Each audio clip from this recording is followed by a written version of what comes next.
Hello friends, hello everyone.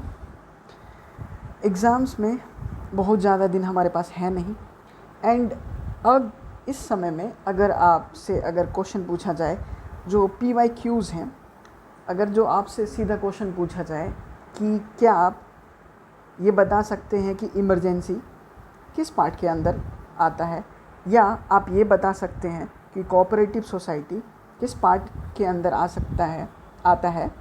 अगर आप ये क्वेश्चंस का जवाब नहीं दे पा रहे हैं then you are at right place, आप सही जगह पे हो। क्यों? क्योंकि इस वीडियो में ना केवल मैं जो हमारी लक्ष्मीकांत की कॉन्साइज समरी है जिसे मैंने खुद फ्रेम किया है अपने नोट्स में, उसे साथ के साथ BPSC के प्रीवियस ईयर क्वेश्चन प्लस जो my method of recalling revision है वो मैं आपके साथ शेयर करूंगा, जो कि है रैपिड रिवीजन राउंड। और ये रैपिड रिवीजन राउंड वर्क कैसे करता है, तो आप ये देखो। जिस तरह से मैंने प्रीवियस ईयर क्वेश्चन आपसे पूछा कि आप बताओ कि पार्ट जो UPSC का प्रीवियस ईयर क्वेश्चन है, सिंपल है कि पार्ट 18 जो है क्या पार्ट 18, क्योंकि स्टेटमेंट फॉर्म में था इसलिए मैं ऐसा पूछ रहा हूँ आपसे, क्या पार्ट 18 जो है इमरजेंसी से रिलेटेड है, या जो कोऑपरेटिव सोसाइटीज़ जो हैं वो किस पार्ट के अंदर आते हैं। अगर आपको आंसरिंग में दिक्कत आ रही है तो आप बिल्कुल सही जगह पे हो। यहाँ पर आपको ना केवल कॉन्सेप्ट बताया जाएगा, साथ में आपको इस कॉन्सेप्ट बताने के बाद प्रीवियस ईयर क्वेश्चन जो BPSC के प्रीवियस ईयर क्वेश्चन है उस टॉपिक से related plus rapid revision round के थ्रू आपको रटाया भी जाएगा। लक्ष्मीकांत और BPSC दोनों आपके हाथ में होने चाहिए, मैं मेक श्योर करूँगा। तो आपको लास्ट तक इस वीडियो में बने रहना है और जितने भी रैपिड रिवीजन राउंड के जो क्वेश्चन होंगे उसको बिल्कुल जवाब देना। अगर मैं थोड़ा ज़्यादा तेज़ पूछ दूँ तो आप निश्चित तौर पे कमेंट बॉक्स में जाके उसे आंसर देंगे, ठीक है। तो लेट्स स्टार्ट द वीडियो। मैं थोड़ा तेज़ रहूँगा, आप चाहो तो वीडियो स्लो करके देख सकते हो, ठीक है। तो मैं आपको एक ओवरव्यू दे देता हूँ कि हमारा जो ड्राफ्टिंग कमेटी जब संविधान बनाने बैठी होगी, ये तो आपको पता ही होगा कि जो इंडियन कॉन्स्टिट्यूशन है वो सबसे लेंथीएस्ट, सबसे बल्कीएस्ट कॉन्स्टिट्यूशन है, ये तो आपको पता ही होगा। और आप सोचो, आपको घर का अगर जिम्मेदारी दे दिया जाए, अलग अलग तरह का सामान आपको अलग अलग जगह पे रखना हो, तो आप कैसे रखोगे जिससे आप हमेशा उस चीज़ को ज़रूरत के समय पे पिक कर पाओ। तो आप उससे बेहतर तरीके से डिज़ाइन करोगे। मैं भी उस चीज़ को आपके अंदर वैसे ही डालने का कोशिश करूँगा, एक फ्रेम ऑफ माइंड डेवलप करना चाहूँगा जिस तरह से हमारे कॉन्स्टिट्यूशन मेकर ने, हमारे संविधान बनाने वाले ने, ड्राफ्टिंग कमेटी के मेंबर्स ने सोचा होगा। तो आप सोचो, सबसे पहले उन्होंने क्या किया होगा, आप उनके जगह पे रह के देखो। उन्होंने सोचा होगा कि हम क्या करें। सबसे पहले तो उनके नज़र में सबसे पहले क्या आया होगा, टेरिटरी, कि हमें क्या चाहिए, कुछ तो टेरिटरी रूपी जगह चाहिए। अब जगह मिल गया तो कुछ लोग आएंगे इसमें, लोगों के लिए सिटीजनशिप लाया उन्होंने। जब सिटीजनशिप दे दिया उन्होंने, तब अब सिटीजन तब तक रहेगा जब तक, सिटीजन तो ऐसे ही नॉर्मल आदमी तो आदमी है, लेकिन सिटीजन तब बनेगा जब उसे फंडामेंटल राइट्स भी, यानी मौलिक अधिकार भी दिया जाए। जब मौलिक अधिकार मिलेगा तो वो उस मौलिक अधिकार, जब अधिकार मिलेगा तो उसके हिसाब से वो अपने आप को आगे, अपने पोटेंशियल को आगे बढ़ाने की कोशिश करेगा। और जो फंडामेंटल राइट्स दिया गया, क्या ये सही तरीके से प्राप्त हुआ है, नहीं हुआ है, या इसके ऊपर जो अथॉरिटी बैठे हुए हैं वो सही तरीके से काम चला रहे हैं कि नहीं, उसके लिए उनको एक निर्देश दिया गया जिसे हम लोग नीति निर्देशक तत्व या DPSP, directive principle of state policy कहते हैं। ये देने के बाद अब इतना चीज़ एक व्यक्ति या इस देश के लोगों को मिलने के बाद उनकी जिम्मेदारी क्या बनती है देश के प्रति, तो फिर फंडामेंटल ड्यूटीज सॉरी, तो ये उनकी जिम्मेदारी राज्य के प्रति। तो समझना बिल्कुल आसान है ये चेन कैसे चला। तो सबसे पहले टेरिटरी में लोग बसे, लोगों को राइट मिला तो बेसिकली फंडामेंटल राइट। फिर राज्य को उनको सही तरीके से रखने के लिए डायरेक्टिव्स दिए गए, और खुद जब उनको सारा चीज़ मिल गया लोगों को, फिर उनसे कहा गया कि आपकी भी दायित्व बनती है राज्य के प्रति।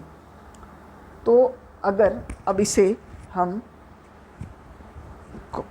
कॉन्स्टिट्यूशन के भाषा में समझें तो ये कुछ ऐसे है कि जो हमारा पार्ट वन है, टोटल कितने पार्ट्स हैं? ये बीपीएससी का प्रीवियस ईयर क्वेश्चन है। टोटल 22 पार्ट्स हैं कॉन्स्टिट्यूशन बनने के समय। उस समय आर्टिकल्स कितने थे? उस समय आर्टिकल्स 395 थे, ठीक है। पार्ट्स 22, आर्टिकल्स 395, और अभी करंट टाइम में आर्टिकल्स कितने हैं? ये है बीपीएससी 2011 का प्रीवियस ईयर क्वेश्चन। तो मैं इसी तरह से आपको बीच उसमें ये बताते जाऊंगा कि क्यों इम्पोर्टेंट, क्यों सिग्निफिकेंट है कि ये रटना ज़रूरी है। क्योंकि बीपीएससी ये क्वेश्चन पूछे, ना केवल बीपीएससी, इवन यूपीएससी 2024 में थोड़ी देर पहले जो मैंने क्वेश्चन डिस्कस किया था, वो यूपीएससी ने भी उस क्वेश्चन को पूछा था, ठीक है। तो आगे बढ़ते हैं फटाफट से। कॉन्सेप्ट समझ में आ गया तो बस रटना ही बाकी है कि पार्ट 1 में क्या है, यूनियन एंड इट्स टेरिटरी, ठीक है, आर्टिकल 1 से 4 तक। पार्ट 2 में क्या है, सिटीजनशिप 5 से 11 तक। पार्ट 3 में फंडामेंटल राइट्स 12 से 35 तक। पार्ट 4 में DPSP directive principle of state policy 35 से 51 तक। पार्ट 4 है फंडामेंटल ड्यूटीज़ 51 है। बात वही आई, कुछ टेरिटरी मिला, फिर सिटीजन आए, लोग आए, उनको कुछ राइट मिला, फिर उन राज्य को कहा गया कि देखो उनके अधिकार क्षेत्र जो है उनमें मतलब उनको और अच्छे तरीके से उनकी देखभाल करो। फिर लोगों के लिए राज्य के प्रति कर्तव्य। तो ये हो गया पार्ट 4A तक, ठीक है। फिर पार्ट 5 क्या है, यूनियन स्टेट्स। अब देखो पार्ट 4A तक अगर आपको याद हो गया है तो अगला फ्रेमिंग समझो आप। अगला फ्रेमिंग क्या है कि हम हमेशा बात करते हैं यूनिटरी फीचर्स का, संविधान में जो यूनिटरी फीचर्स हैं, जो हम लोग कहते रहते हैं कि सेंटर जो है सुप्रीम है, सेंटर जो सुप्रीम है। और एक कॉन्सेप्ट आता है फेडरलिज्म का, जब हम लोग कहते हैं कि स्टेट को भी बराबर का हिस्सा पावर का देना चाहिए। फिर आता है कि ना केवल सेंटर स्टेट बल्कि महात्मा गांधी जी के राह पे चलते हुए पंचायत को भी पावर मिलना चाहिए, ठीक है। तो इसी चीज़ को हम क्या कहते हैं, डिवीज़न ऑफ पावर। आसान शब्दों में डिवीज़न ऑफ पावर। और यही डिवीज़न ऑफ पावर को एक अच्छे रूप में अगर कॉन्स्टिट्यूशन में सजाया गया है तो यहाँ पर आप देख सकते हैं। पार्ट 5 यूनियन से रिलेटेड है, आर्टिकल 52 से 151 तक।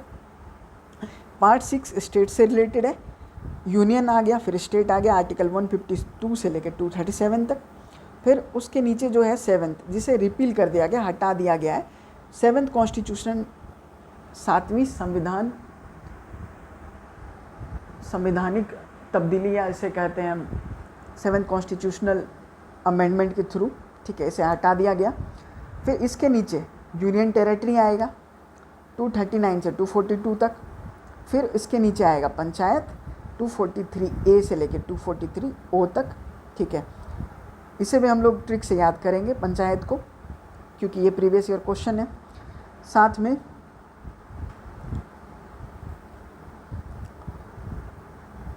पार्ट 9A क्या है, part 9A municipality, article 243E से लेके 243, ठीक है, ZG तक म्यूनसिपैलिटी। फिर आर्टिकल 9B क्या है, आर्टिकल 9B है, सॉरी पार्ट 9B क्या है, कोऑपरेटिव सोसाइटी, जो 243 ZT से लेके 243 ZT से लेके 243 ZH से लेके ZT तक, ZH से लेके ZT तक। थोड़ी तेज़ी से मैं बोलने की कोशिश कर रहा हूँ ताकि वीडियो ज़्यादा लंबा ना बने। तो जहाँ पर थोड़ा बहुत ऊपर नीचे होगा आप उससे मैं दोबारा कोशिश करूँगा रिसाइट कर देने का, ठीक है। तो कोऑपरेटिव सोसाइटी हमने देख लिया। अब उसके नीचे शेड्यूल एरियाज एंड ट्राइब 244 से लेके आर्टिकल 244 से लेके आर्टिकल 244 से लेके आर्टिकल 244A तक, ठीक है। 9, अब हमने क्या समझा था, डिवीज़न ऑफ पावर। एक बार फिर से इस चीज़ को देखते हैं, division of power. Division of power के बीच में, डिवीज़न ऑफ पावर के लिए हमने क्या बात किया था, मैं आपको दोहरा रहा हूँ, मैं थोड़ा तेज़ बोलने की कोशिश कर रहा हूँ। आपको अगर ज़्यादा तेज़ लगे तो आप थोड़ा स्लो कर देना, यूट्यूब पे ये फैसिलिटी अवेलेबल है। जिन्हें सही स्पीड में लग रहा है, क्योंकि ये रिवीजन वीडियो है, ठीक है, तो अगर स्पीड सही लग रहा है तो आप इसके साथ कंटिन्यू करना, ठीक है। तो सबसे पहले यूनियन, उसके बाद स्टेट, उसके बाद यूनियन टेरिटरी, उसके बाद पंचायत, म्यूनसिपैलिटी, कोऑपरेटिव सोसाइटी, और सबसे नीचे आप देखो तो शेड्यूल एरियाज, शेड्यूल कास्ट और शेड्यूल ट्राइब्स के लिए एरियाज।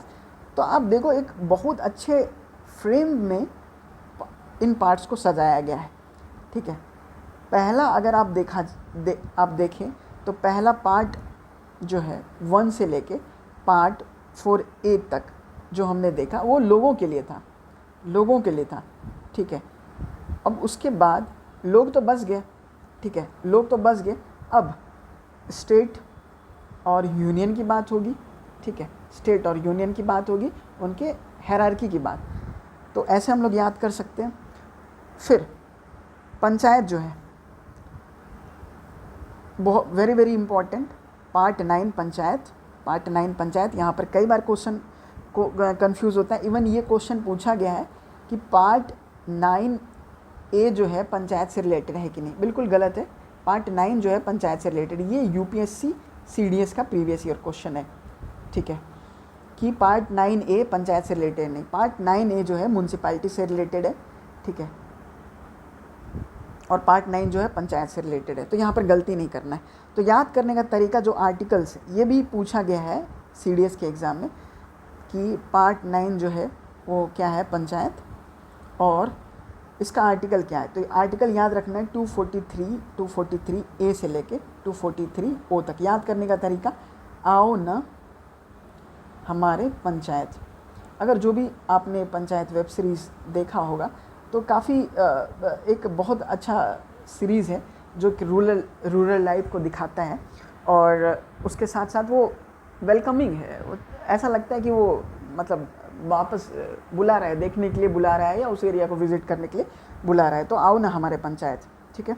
उसके बाद पार्ट 9A जो है हमारा म्यूनसिपैलिटी है, जो 74th कॉन्स्टिट्यूशनल अमेंडमेंट एक्ट जो है 74वां संवैधानिक संशोधन के बाद आया, ठीक है। और इसका आर्टिकल है 243। हमने क्या देखा था, A से O तक, O के बाद क्या आता है, P, ठीक है, 243P से लेकर 243ZG। अब याद कैसे रखा जाएगा, तो आप थोड़ा सा इसको नोटिस करो। तो ये क्या है, आप जितने भी स्टूडेंट्स हैं वो गांव से निकल के कहाँ आते हैं, शहर पढ़ने के लिए आते हैं। तो जो भी पीजी करने के लिए आता है या जो भी शहर आता है वो पीजी लेता है या तो पीजी करने के लिए आता है। तो आजकल के यूथ को हम लोग क्या कहते हैं, जेन जी। तो जेन जी जो है पीजी करने के लिए कहाँ आते हैं, म्यूनसिपैलिटी आते हैं। तो ऐसे याद रखा जाएगा इसे। उसके बाद है कोऑपरेटिव सोसाइटी। तो हमने 243 ZG तक देख लिया था। उसके बाद ZT से लेके ठीक है, सॉरी ZG के बाद H आएगा, तो ZH से लेके ZT तक, ठीक है। 243 ZH से लेके 243 ZT का। क्योंकि वीडियो काफ़ी लंबा बन जाता है, मैं कोशिश कर रहा हूँ थोड़ा तेज़ी में आपको बताने के, इसलिए थोड़ा ऊपर नीचे हो जा रहा है। अदरवाइज़ मैं उसको करेक्ट कर दे रहा हूँ, ठीक है। तो आप इस चीज़ को ध्यान रखना।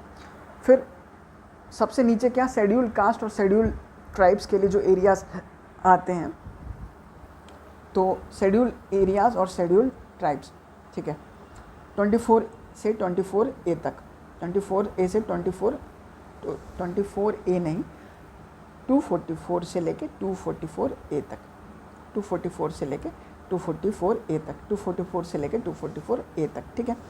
अब रिलेशन बिटवीन, अब देखो 4A तक हमने जो देखा था फ्रेमिंग ऑफ कॉन्स्टिट्यूशन, वो अलग था।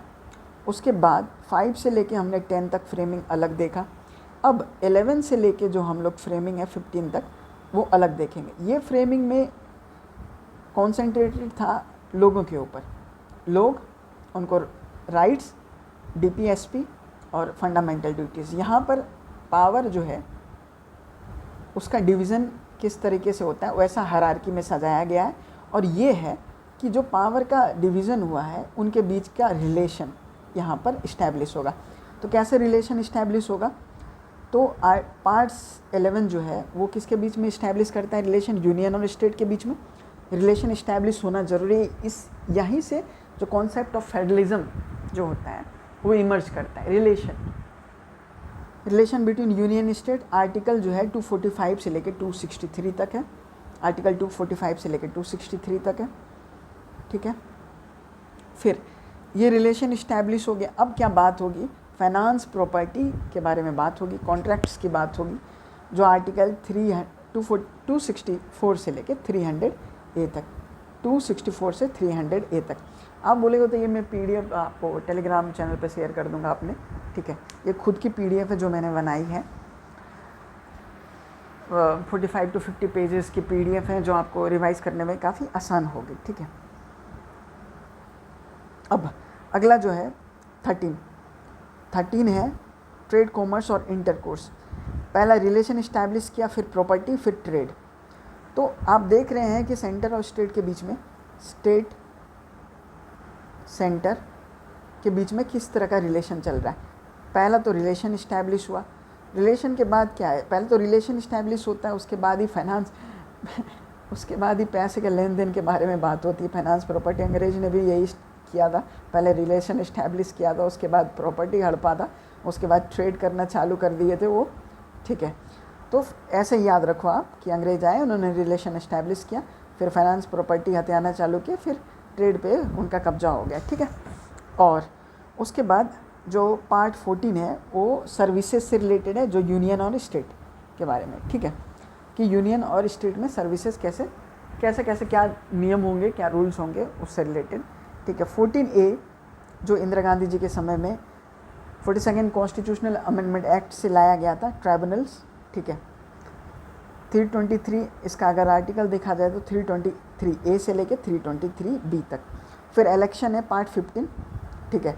अगर आपको ये याद है, ठीक है, कि ये जो है किसी पार्टी का सिंबल है 5, तो आप इसको याद रख सकते हो 5 से पंजा, इलेक्शन से रिलेटेड 324 से 329A तक, 324 से 329A तक।